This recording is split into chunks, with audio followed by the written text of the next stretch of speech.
Okay, this is ridiculous. I just I put the phone in upside down so that it was just audio. The phone, the lens was pointing up at the piece of wood. I just discovered that just now. So rather than unpick the seam and start all over again, yeah, that could possibly be interpreted as a senior moment there. I'm gonna walk you through what I just did. Let's get these pins out of the way. I'll walk you through what I just did. That's a bit silly. So I'd reached the last pleat. Well, we have 23 pleats. Yes, 23 pleats.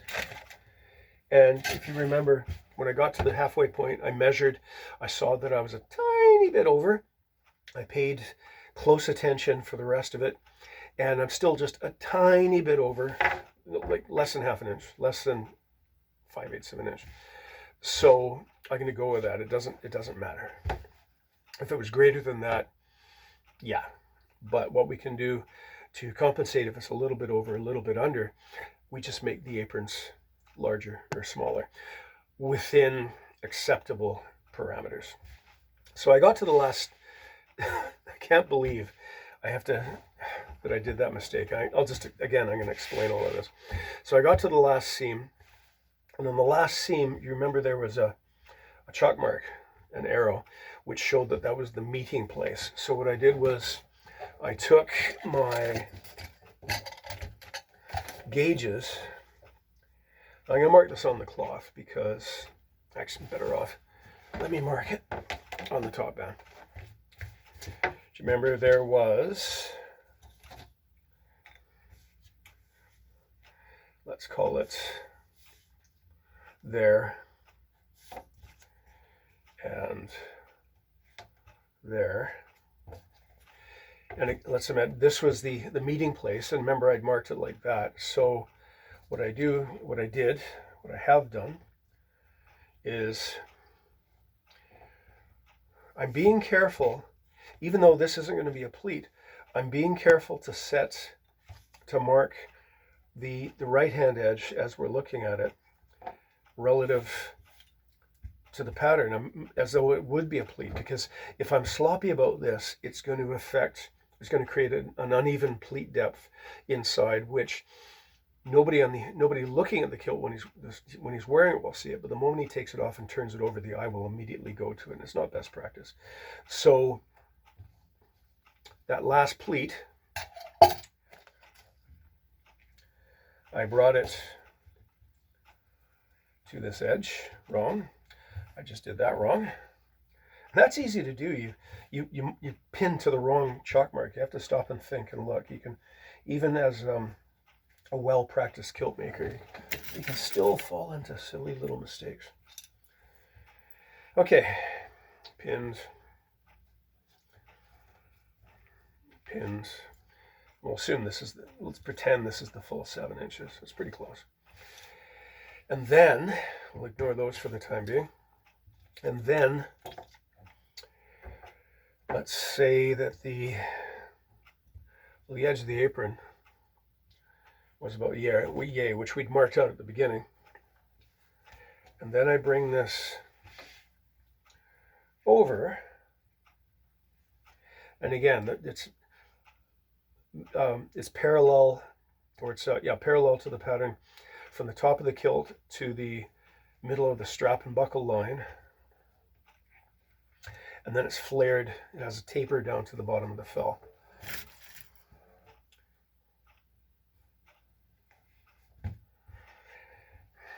What I may do when I get to work on my next kilt, which will be very soon after this, I'll reshoot the episode that I just messed up by having the camera facing the wrong way. Just check to make sure the camera's facing the right way now.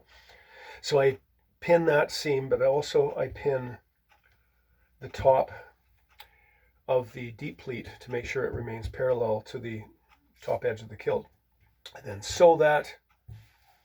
Having sewn it, I then baste the let's call it the fell panel, the fell portion of the deep pleat. And then I baste, let me just get this out of the way.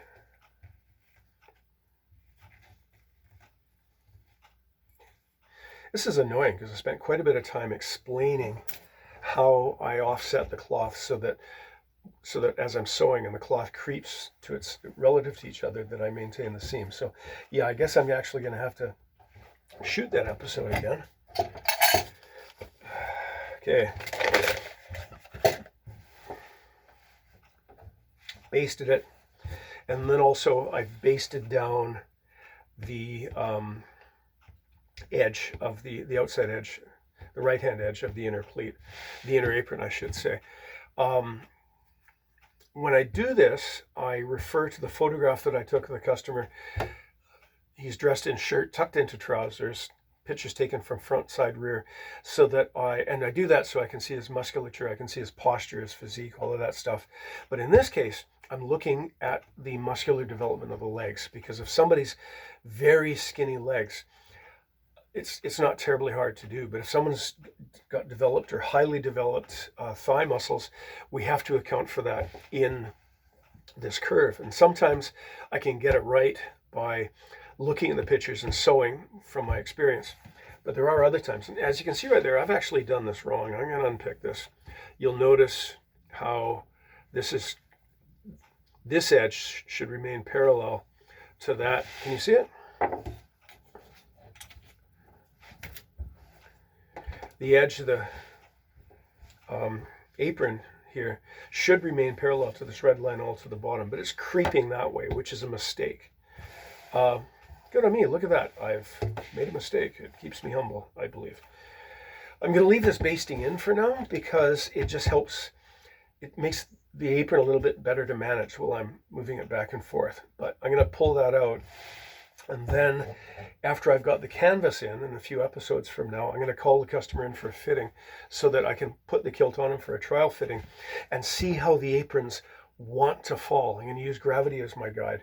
And then having hung it on the customer, I can then baste it into position in the confidence that I'm going to get it right. I often get it right the rest of the time, but the key word is often. That's not constant. Now, one more thing. The front apron is going to be 19 inches. I'm increasing the inner apron. I'm putting it a little bit wider. And this one's going to be, I've started doing this just in the last year. Yeah, this one's about 20 inches. I've added an inch. And the reason for that is I found, let's say that's the edge of the kilt. And the strap is there. And the buckle is there. That if there's much of a gap here, the person's pulling it tight, it can catch their shirt, and in the worst cases, it'll actually pinch in a rather painful spot. It'll pinch them as well at the waist. So by making the apron a little bit wider, we have sort of a backing piece there to prevent that shirt being caught and that painful pinch. So yeah, so I've increased it by an inch. I've put it back in there. And I've made the chalk marks. As you can see, there was the original mark. I've blown it out an inch, and again at the hip. I still have a comfortable surplus of cloth. I use my hand span, and I just discovered that because I'm left-handed, my left-hand hand span is nearly an inch wider than my right-hand hand span. So I've gone with my dominant hand span, marked them. I turn it over. I made a small relieving cut right here, which will help me a little bit later when I'm sewing it all in place. It lessens the chance of a yarn sticking out. It makes it just a little easier to do. It's strictly for ease of production. It doesn't really influence the finished kilt. So I'm folding back the cloth. I flip it over. There's my chalk mark. Let's grab those needles, which I just put away. A good bunch of them. Now, I don't know if you see this. I'm going to pull this down here because I'm not sure of the angle of the camera. So there's my chalk mark. I'm pinning it. I'm only pinning 2 thicknesses of cloth. There's 3 thicknesses here, and I'll show why in a minute. And I'm pinning at the apron, or sorry, at the hip. Again, 2 thicknesses. Now I go down to the bottom of the kilt, and this is sort of an artistic, intuitive thing. I will explain it as best I can, but this is an intuitive process, again based on my memory, and the picture's right there, out of frame, of his degree of development in his calves or in his thighs. He's quite athletic. So I'm designing this curve, and I'm doing it backwards. I'm doing it from the inside. So frankly, there's not much. The more you do it, the better chance you have of getting it right the first time. But even after all these years, I don't always get it right the first time. But that's, again, what the trial fitting is for. So I've just pinned that. Now, I'm pinning through 3 layers there. 2 layers, 2 layers, 2 layers. Time for some, oh, that just popped out. Kind of, I'm reluctant to throw away these bent pins because I need to stock up on them. Okay. Now, again, I'm not sure the spread of the camera, or the angle of the camera. So if I'd pinned all 3 layers, later on I'd have a great deal of shaping to do. I'd have to be, with the iron and a wet cloth, I'd be manipulating the cloth. I'd be shrinking it in some areas and stretching it on others so it laid flat. It's just much easier to pin, for the cloth to show me where it wants to go. And I pin, and I pin, and I pin, and I pin. And I'm not going to leave those pins in the garment because, again, my old master essentially haunts me. You know, about him threatening, him making it quite clear that he would, if I ever left a pin in a garment, he would watch me eat the damn thing. Okay, let's baste it. Now this basting thread it's been used a couple of times. It's fairly, having been steamed 2 or 3 times, it's starting to get a bit loose. So this may be its last go around. Okay, I start on the edge of the apron, a back stitch, and this isn't waxed or knotted or anything. It's just a back stitch to hold it in place. Pin comes out. Now I'm doing fairly long, loose stitches here because there's not a great deal of shaping. Again, I'm not entirely sure about the camera, so let's bring it up. Long one. Let's get that pin out.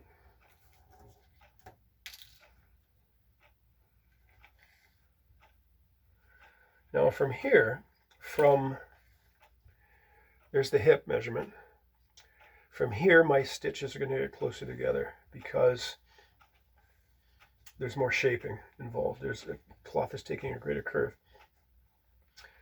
And again, I don't generally have a great deal. I do most of my shaping in the pleats and comparatively little shaping in the apron, but 2 or 3 kilts from now will be a Seaforth kilt that I'm making for one of my old comrades, and he's requested as much as dramatic an A-line as possible, so I'll have to make sure I record that. Okay, so closer stitches here because I'm holding the cloth in place, and with this I leave the back stitch on the outside because this doesn't come out until after I've pressed it, and I press it after I put the canvas in. So the canvas is going to be hiding this end by leaving the end of the thread, the basting sticking out that end. It's easier for me to find it and then pull it out and remove it after the pressing process. Okay. Pardon me.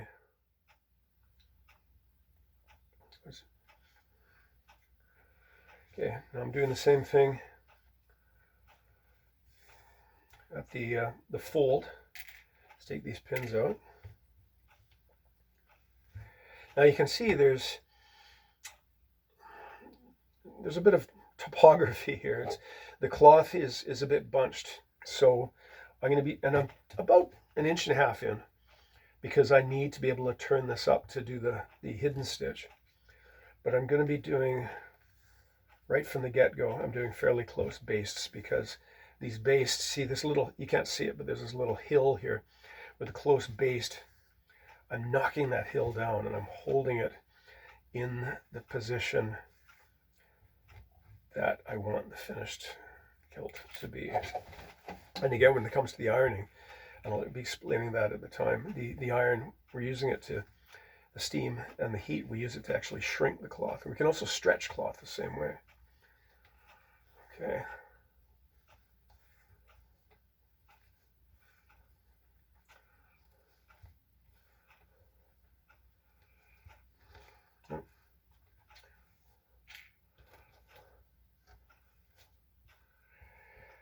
Okay, yeah, as so frequently happens, I'm just that tiny bit short, so let's get one more. You'll do.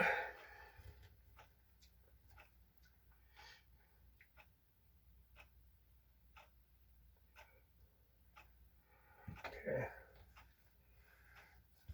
Heck is that? Okay.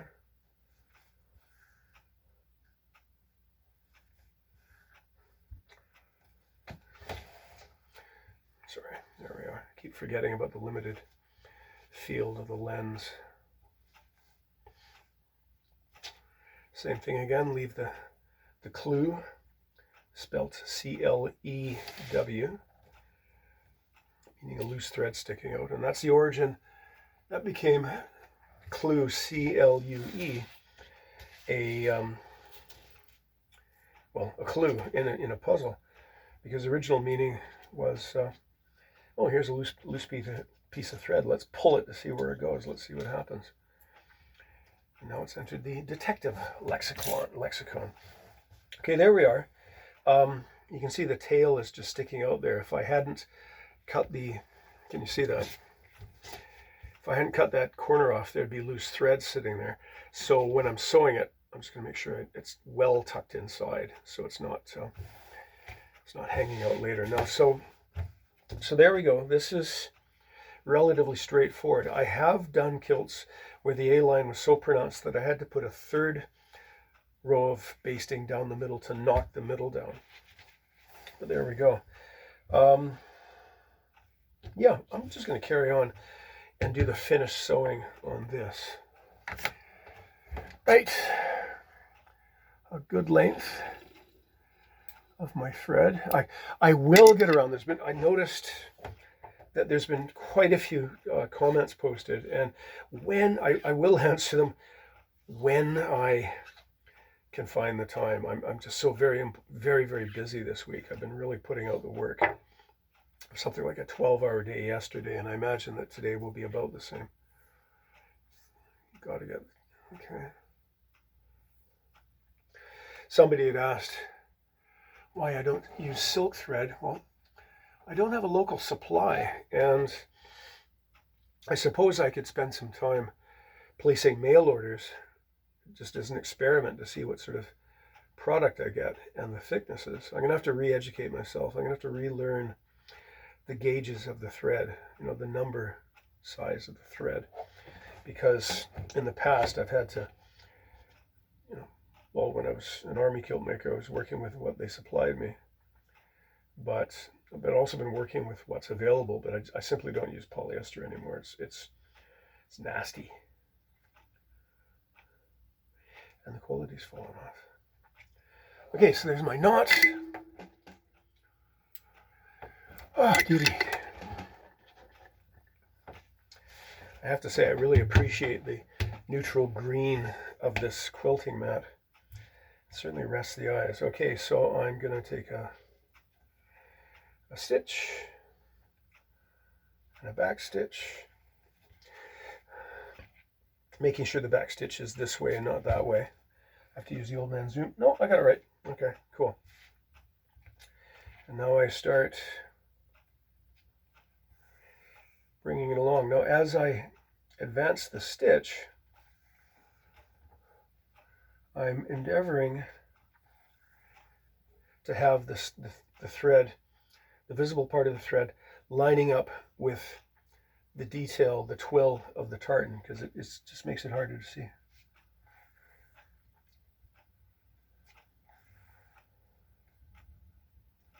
Okay.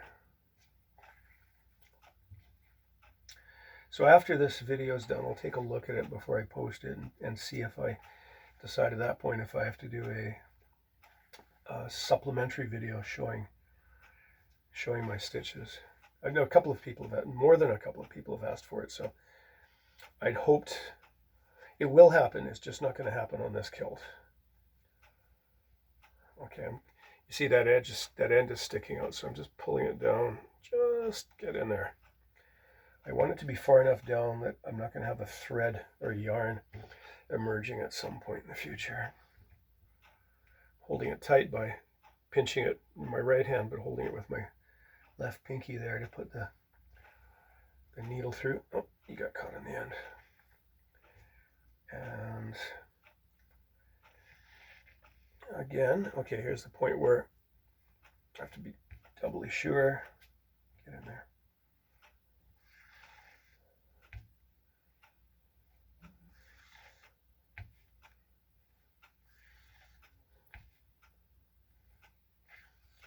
Yeah, it looks good. It's not invisible from the inside because it's black thread on gray, but the stitches are regularly spaced and uniform. And to me, at least, and I think to a great many other people, that's a comforting sight rather than otherwise. Come on.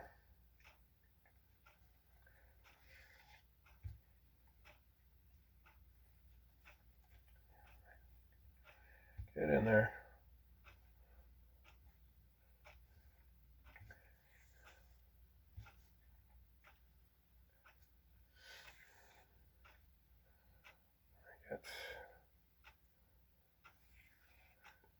See, by turning it over like this, I'm looking at the outside and I can see right away how good the stitches are. I think that's all right. A couple of back stitches at the end. I think I'm just going to put a knot. 1, 2, 3. Now there's my knot all very loose. I'm going to stick my needle through the eye of the knot and draw it up carefully,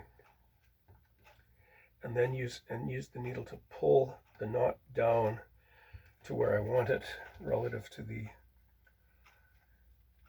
where it emerges from the cloth. I can feel the little tick that goes into the cloth. Great. Now I'm going to sew the blind stitch. No, it's not a blind stitch because it is appearing on the other side of the cloth. Now here is something, because see, I pass through one thickness of the cloth on the underside, and it's a fairly generous stitch. Now, if I did it directly down, directly opposite, it would go into that gray, and that would be visible from the outside. So I'm going to go back, and I'm passing through I'm hiding the stitch in this narrow black line, this black and gray line. And what I often see is people take too small a stitch. You know, I don't know if you can see that, but that's basically, that stitch is passing under one yarn. And I think in some applications, I guess that would be a good idea. I mean, certainly, you know, it's certainly fine work, as in small work, but this seam occasionally gets pulled. And if that's the case, this yarn is going to get pulled out of the cloth. So I take a rather large stitch, and that's maybe a little more than an eighth of an inch, I should say. But because the stitch on the outside, I can't see it. See, it's the stitch on the outside. If you can see the shine of my needle relative to the twill, the stitch is parallel to that. In fact, I tried to get it actually in the black line. And that makes it very hard to see. So I make no apologies for the size of my stitches because it's for the best in the long run. A wire. Yeah, you keep catching. Okay. I'm just going to run this up to the top. Now here the stitch is landing in the black element of the tartan, so it's going to be very hard to see. Now, rather than go to the gray, again, I'm going there. If it turned out that there was no way I could avoid that gray, I would take a stitch there, and then a stitch there, and then I'd hide the third stitch in the middle of that red line because it's disruptive. It's not gonna be visible.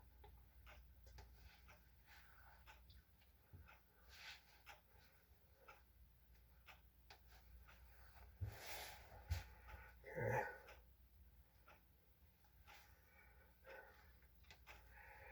I think after this, get this done, I might just take a wee tea break. It is 9 o'clock. Kind of slept in this morning. Well, I didn't sleep in. I'm always up at the stroke of 6.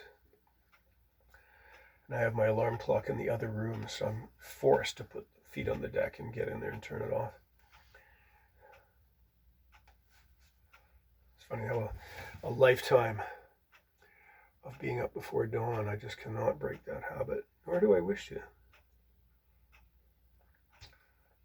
Okay. Get near the top.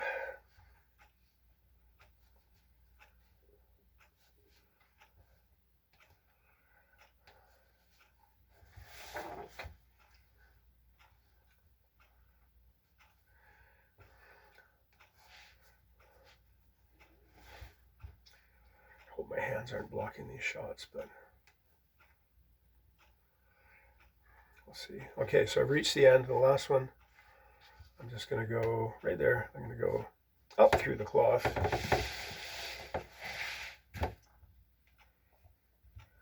And just because I have some thread left, I'm going to do some sort of a running back stitch. If for no other reason than I feel like it. Because it's not, strictly speaking, not necessary. I could end the stitch right there because the basting's holding it in place, and then the canvas and the top band is going to hold it in place. But I had a bit extra thread, so I did a running back stitch there for a bit. And then I'm going to knot it. 1, 2, 3. And a back stitch to bury the knot in the cloth. Yep, there we go. Okay, cool. I'm going to stop here. Let's cut off that tail end. I'm going to stop here. And then in the next episode, we're going to cut out the steeking. Not cut out the steeking. We're going to cut out the fish. And it's not even Friday. Haha.